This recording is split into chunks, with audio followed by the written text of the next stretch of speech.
Donald Trump walked onto the View, ready to dominate the table, shut down the hosts, and control the narrative. But he never saw this coming. In front of a live audience, Joy Behar stayed silent, pulled out hidden records, confronted him with his own words, and flipped the entire interview into a high-stakes public showdown that left the studio frozen. When The View confirmed Donald Trump would appear live, something shifted. Security doubled.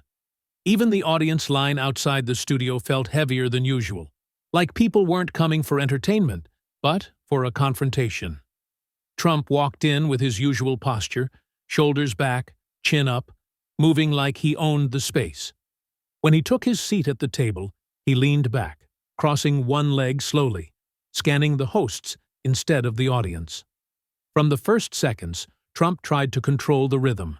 He interrupted introductions with side comments, joked about the lighting, made quick remarks about the set. Anything to pull attention toward himself. It wasn't loud or aggressive yet, but it was deliberate. He spoke before questions were fully asked. He added commentary where none was invited. Each move nudged the conversation closer to his comfort zone, where he could dominate, redirect, and perform.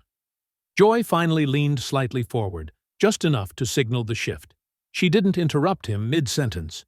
She waited until he finished, until the room went still again. Then she spoke, calmly, evenly, without raising her voice. "Mr. Trump," she said, not smiling, not joking, "we invited you here to talk, not to perform." It wasn't an attack. It wasn't dramatic. But it landed. The audience stirred.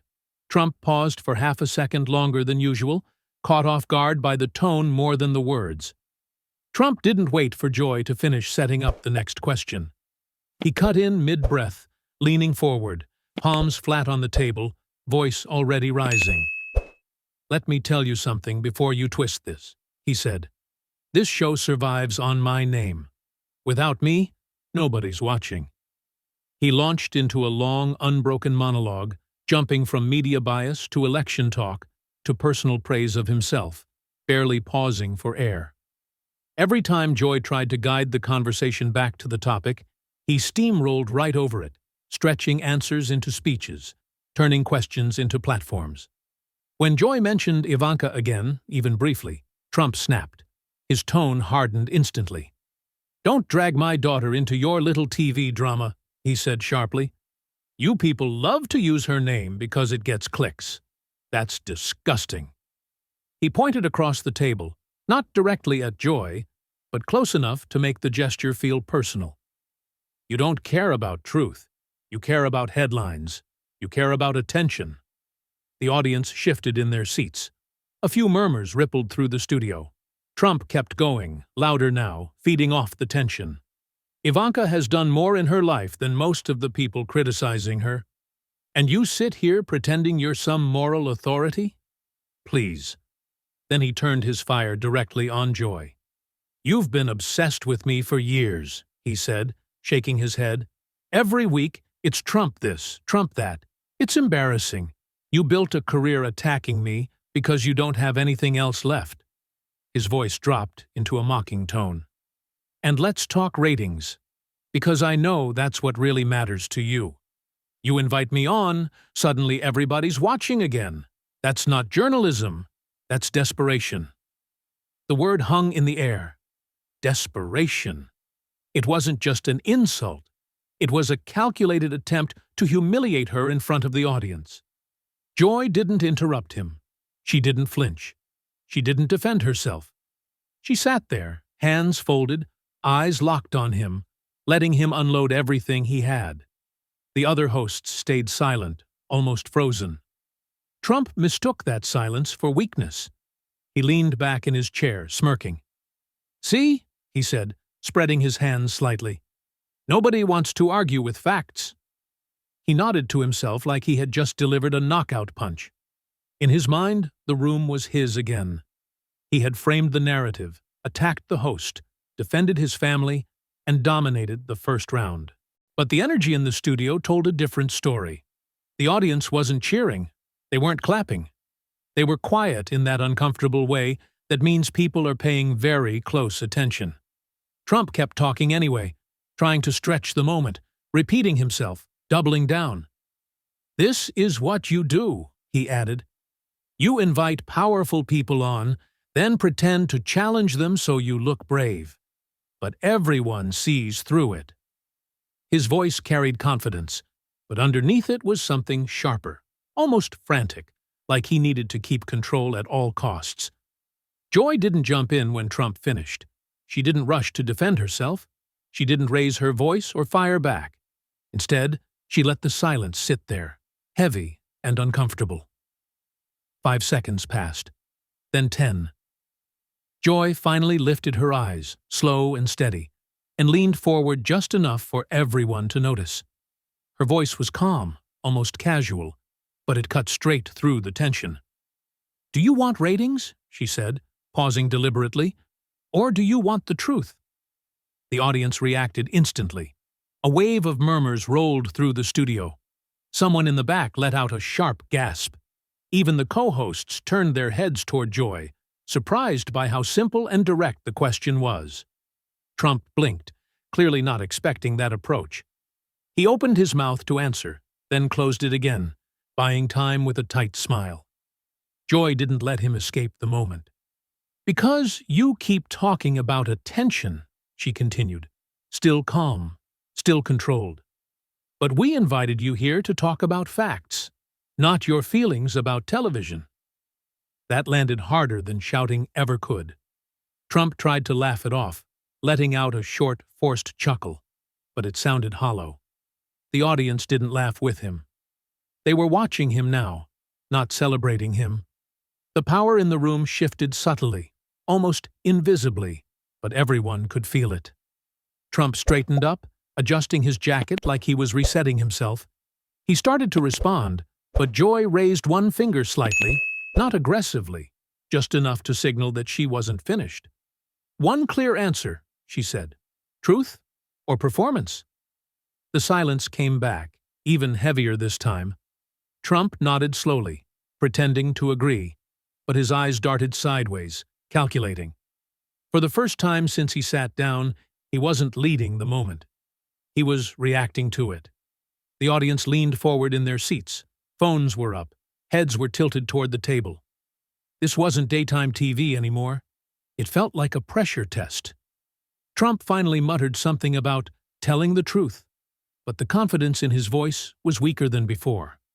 Joy gave a small nod, not approving, not impressed, just acknowledging the answer. Then Joy reached slowly beneath the table and lifted her tablet. The movement was casual, almost boring, but the effect was immediate. The audience sensed something was coming. Trump noticed too. His eyes tracked the device, narrowing slightly. "Before we move on," Joy said, keeping her tone neutral, "I want to remind everyone of something you once said."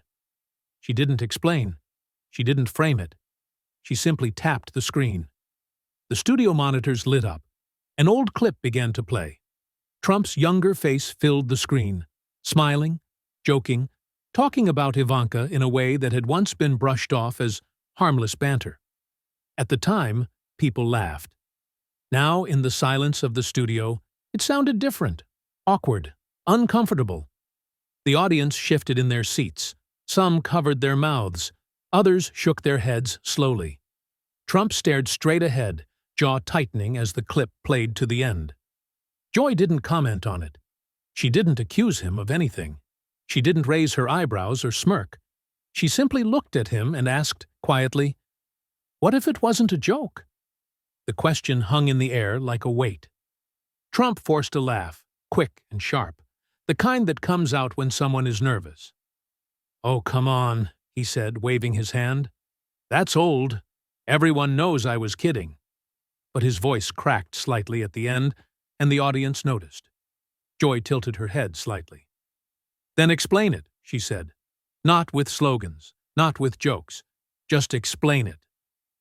Trump shifted in his chair, adjusting his tie, buying time again. His smile faded. He started to speak, then stopped, changing his wording mid-sentence. The confidence he had earlier was gone. This was the first time he didn't dominate the moment. It was the first time he looked cornered. Joy didn't rush the next move.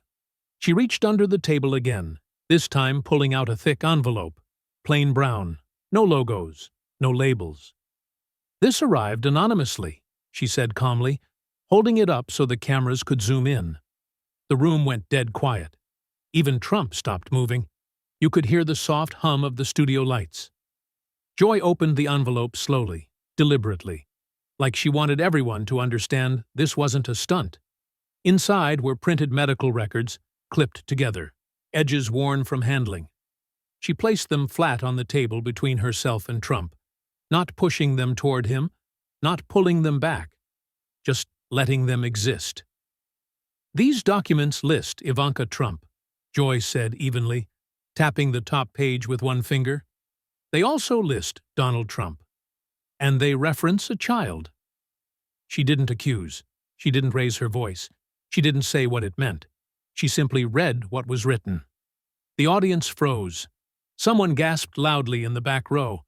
Another person whispered, "No way," without realizing their microphone could catch it. Trump's eyes locked onto the papers, his jaw tightening so hard it looked painful.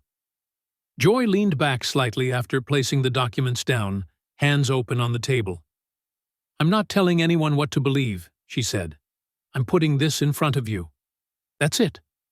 The silence was suffocating. No laughter, no applause, no reactions from the co-hosts. The entire mood of the show shifted in real time. This was no longer daytime television. It felt like evidence being entered into a case file. The talk show atmosphere evaporated, replaced by something colder, heavier, and far more serious.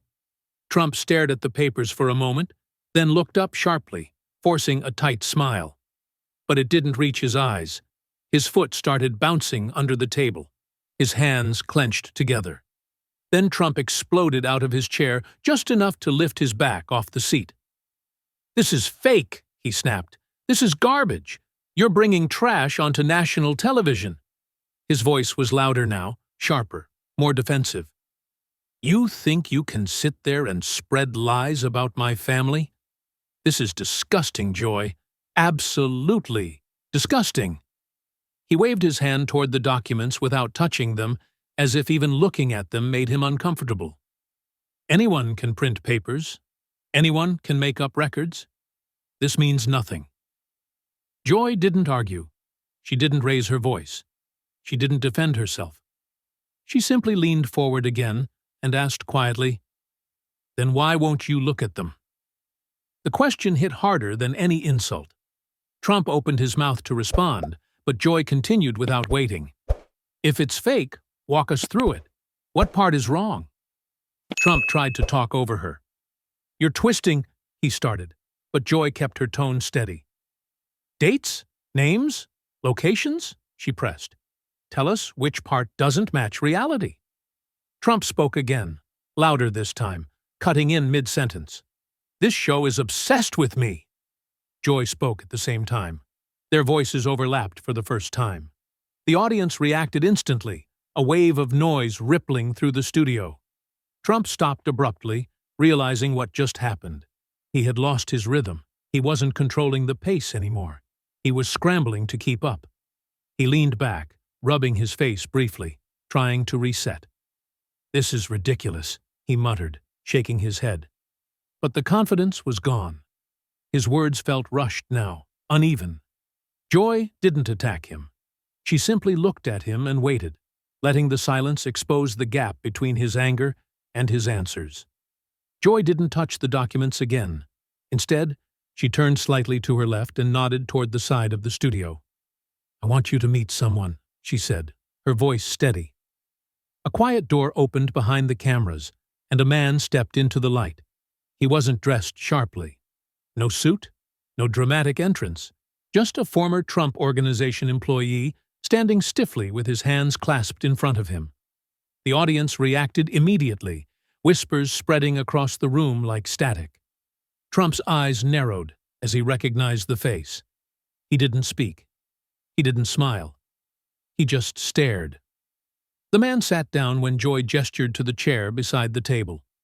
When she asked him to speak, he didn't look at Trump. He looked straight ahead, voice flat and controlled. "I was instructed to deliver prenatal vitamins to Ivanka Trump's apartment," he said. No hesitation. No dramatic pause. The order came directly from Donald Trump. The room froze. You could hear someone inhale sharply. Another person whispered, "Oh my God!"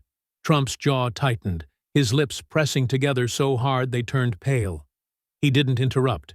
For once, he didn't jump in. The witness continued, tone unchanged. "It wasn't a one-time delivery. It happened more than once. I was told not to ask questions." He shrugged slightly, not emotionally, not defensively, just stating facts. Joy didn't guide him. She didn't dramatize it. She simply let the words land. The audience shifted in their seats, eyes wide, glued to the exchange. Trump finally moved, adjusting in his chair, clearing his throat like he wanted to speak, then stopping himself. The silence around him was louder than anything he could have said. Joy didn't celebrate the moment. She didn't press Trump yet. She calmly picked up one page from the stack and laid it next to the witness's chair. "Let's slow this down," she said. "Just the dates." She pointed to the medical records. "These entries line up with Ivanka's 9-month modeling break in Europe." Then she gestured to the witness. "These deliveries happened during that same period." She slid another page forward. "And these hospital timestamps fall right inside that window." She wasn't accusing. She wasn't drawing conclusions. She was connecting dots, one by one, in front of everyone. Trump forced a small laugh, shaking his head. "You're playing games," he muttered. "You can make any timeline look dramatic if you want." But his voice lacked strength. It sounded thin. Joy didn't respond emotionally. She simply looked at him. "Then correct it," she said. "Which date is wrong?" Trump opened his mouth, then paused. He glanced at the papers. He glanced at the witness. He glanced at the audience. No answer came. He smiled again, but this time it was stiff, almost painful. The audience noticed. Some people shook their heads. Others leaned forward even more, waiting. Joy placed her hands flat on the table. "We're not telling a story," she said quietly. "We're lining up events." The room was completely silent now. Trump leaned back in his chair, exhaling through his nose, trying to look relaxed. But his eyes kept darting. His smile kept fading and returning. He wasn't dominating anymore. He was trying to survive the moment. Joy didn't rush the moment. She let the silence stretch again, letting the tension sink into the room. Then she turned slightly and nodded toward the side entrance. "There's one more person," she said quietly. A woman stepped into the studio, visibly nervous but composed, clutching a folder close to her chest. The audience reacted instantly. Low murmurs rippled through the seats. Some people recognized her face. She had once worked closely with Ivanka. Trump's posture stiffened the moment he saw her. His hands tightened together, knuckles whitening. When the woman sat down, Joy didn't dramatize the introduction. "You worked as Ivanka Trump's assistant," she said calmly. The woman nodded. Joy asked one simple question. "Did you sign a non-disclosure agreement related to Barron's birth?" The woman hesitated. The pause felt endless. Then she exhaled slowly and said, "Yes." The room reacted immediately. A sharp wave of gasps and whispers swept across the audience. Trump leaned forward slightly, shaking his head, whispering "unbelievable" under his breath. The woman continued, her voice low but steady. "I was told it was about protecting family privacy. I was instructed not to speak about certain dates, certain travel arrangements, and anything connected to the birth." She didn't look at Trump. She stared straight ahead, hands trembling just slightly as she rested them on her lap. Joy didn't interrupt. She didn't push for more details. She let the admission sit there, heavy and undeniable. Then Joy asked just one question. Her voice was calm, almost gentle. "Why the silence?" The woman opened her mouth, then stopped. She swallowed hard. No answer came. She looked down at her hands. Trump stared at the table. The co-hosts didn't speak. The audience didn't move.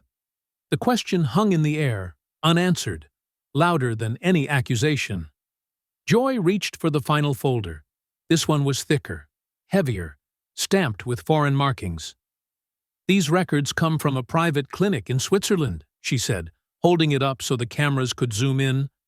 The room tensed instantly. Trump's head snapped up. "Oh, here we go," he muttered, already shaking his head. Joy opened the folder and began laying pages across the table, forming a neat line of documents between herself and Trump.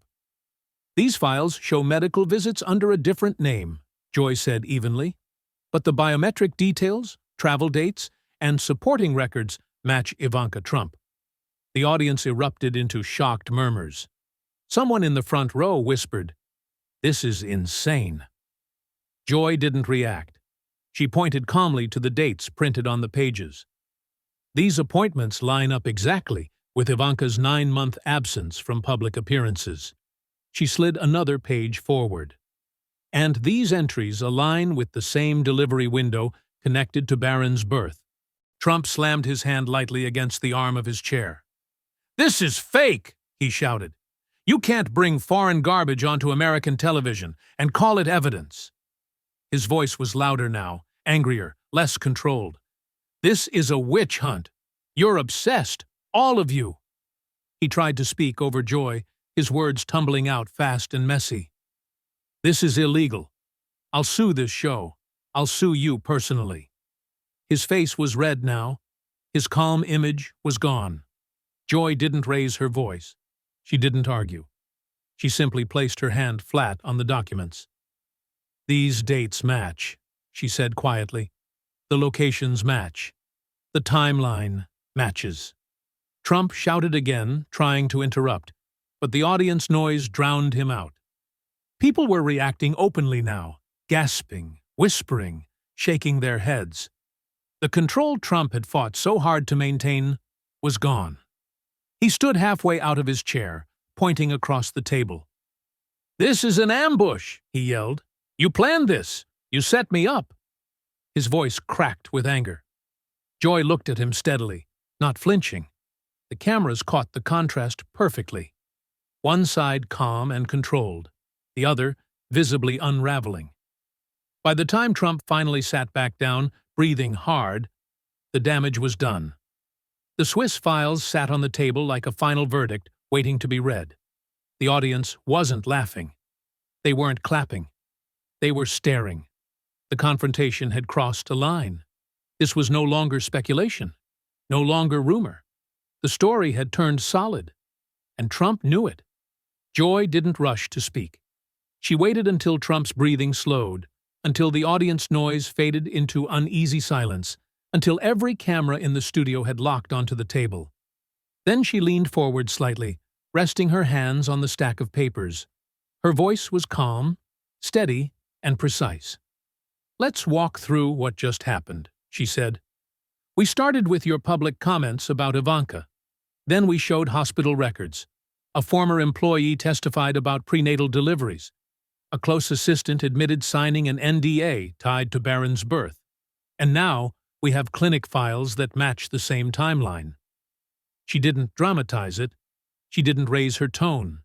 She simply laid the sequence out in order, step by step, like reading from a timeline on a whiteboard.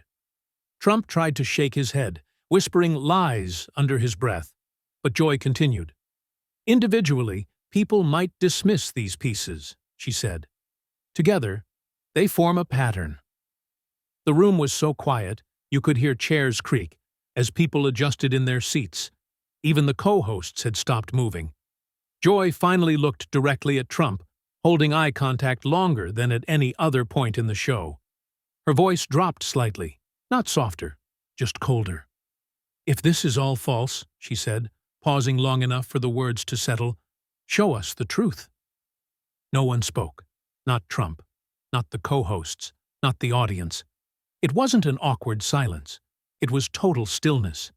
Cameras kept rolling, capturing Trump staring at the table, jaw tight, eyes unfocused, as if searching for something that wasn't there. The broadcast ended, but the impact didn't. As soon as the cameras cut, Trump stood up abruptly, muttering under his breath, face flushed with anger. "This isn't over," he said loudly enough for several people to hear. "I'll sue every single one of you." He pointed toward the production area, shaking his head, repeating that the show was corrupt and that the documents were fake. Security stepped closer as he stormed off set, still talking, still trying to reclaim control with volume and threats. If you watched this unfold and felt the tension shift in real time, don't walk away yet. Stories like this don't end when the cameras turn off. They continue in the reactions, the fallout, and the next confrontation. Subscribe now so you don't miss what happens next. New episodes, deeper breakdowns, and the moments powerful people don't want you to see. All coming right here.